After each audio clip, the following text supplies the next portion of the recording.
This is quite possibly the best documentary I've seen in all my years of covering this event. Let's get it poppin'.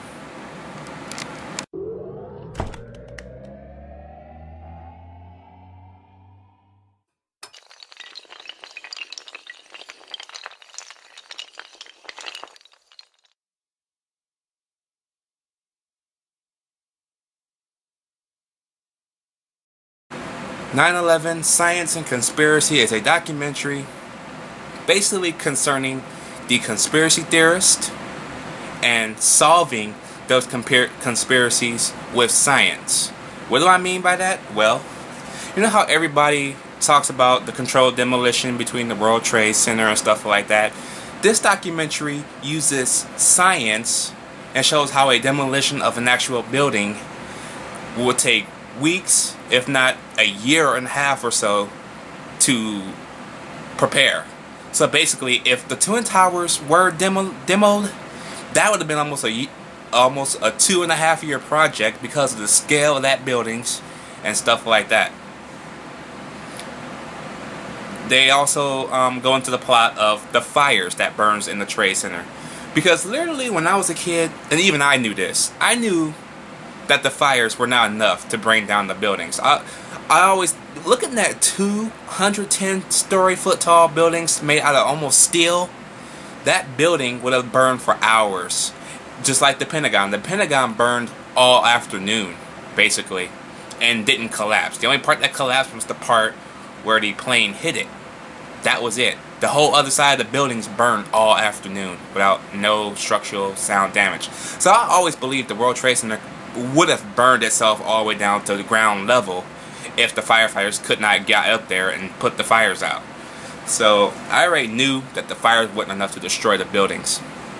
They also simulate a test in here about jet fuel, burning a steel column, how long it takes. It usually takes almost 4 to 5 minutes for a steel column to give way. But of course, the scale of magnitude of the World Trade Center, that didn't happen in the time it was given. So it burned a lot longer than it should have, which was good to get the survivors out. So, you know, that was good. That was a good thing. But it was nice to see them put that to the test as well. So you learn something new as you're watching this. They also went through the process of scaling a computerized World Trade Center with a computerized 767 full of 10,000 gallons of jet fuel. And how basically the jet fuel probably would have burned off in like the first 30 minutes to an hour of burning after impact. Which I do believe too. I do believe jet fuel burned off after a while, because the smoke was turning white after a while to make you think the firefighters were probably putting out the fire. But I was like, you know what? The jet fuel is probably letting it off, you know. Only when the smoke gets blacker is when you tell it was reaching a new area. That's about all I can tell you about that part. But for my expertise, that's my expertise on fires. So, yeah. So the World Trade Center covers about a good 40 minutes of expertise about all that. And then we get to the one I really want to see a documentary on, just completely on it, the Pentagon itself. Because that, even though they touch on that, they leave one major flaw out of it, which I will get into. But I love the fact that they go out their way to see how a fuselage from a 757 will impact the Trade Center. So they build this contraption and send a rocket through it, which works. The rocket, well, it's not really a rocket of sorts. It's like the fuselage of the jet. You know what I'm talking about. Anyway, it creates the same 3 or 4 columns of hose throughout the entire structure, as if the plane would have done it, did it when it hit it. And that's all fine and dandy. They do touch on a lot of stuff about that. I like that. There's one major problem with that though. What happened to the tail section? That is the only thing I have never seen or heard about from any of the documentaries I watch. What happened to the tail section of AA-77? You know, the one that looks like the tail fin, the dorsal fin of a shark and whale?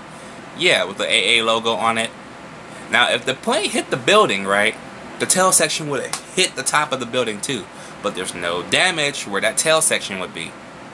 Unless it pulled a Die Hard 2 Spoiler alert, if you haven't seen Die Hard 2, the plane explodes at the end, basically like boom, boom, boom, boom. The whole thing just blows up in the sky in pieces.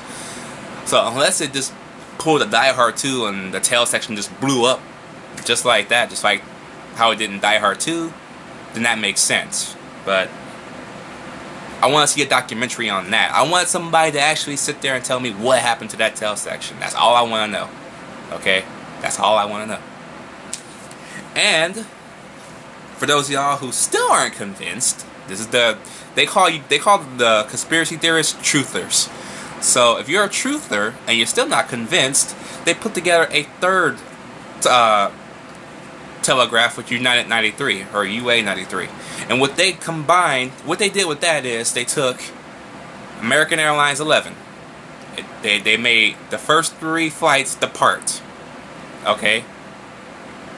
But then they say they take the rogue airplane and swap it with the real one and land the original 3 aircraft that would hit the World Trade Center and Pentagon at a secret airfield while the rogue jets are on their way to their targets.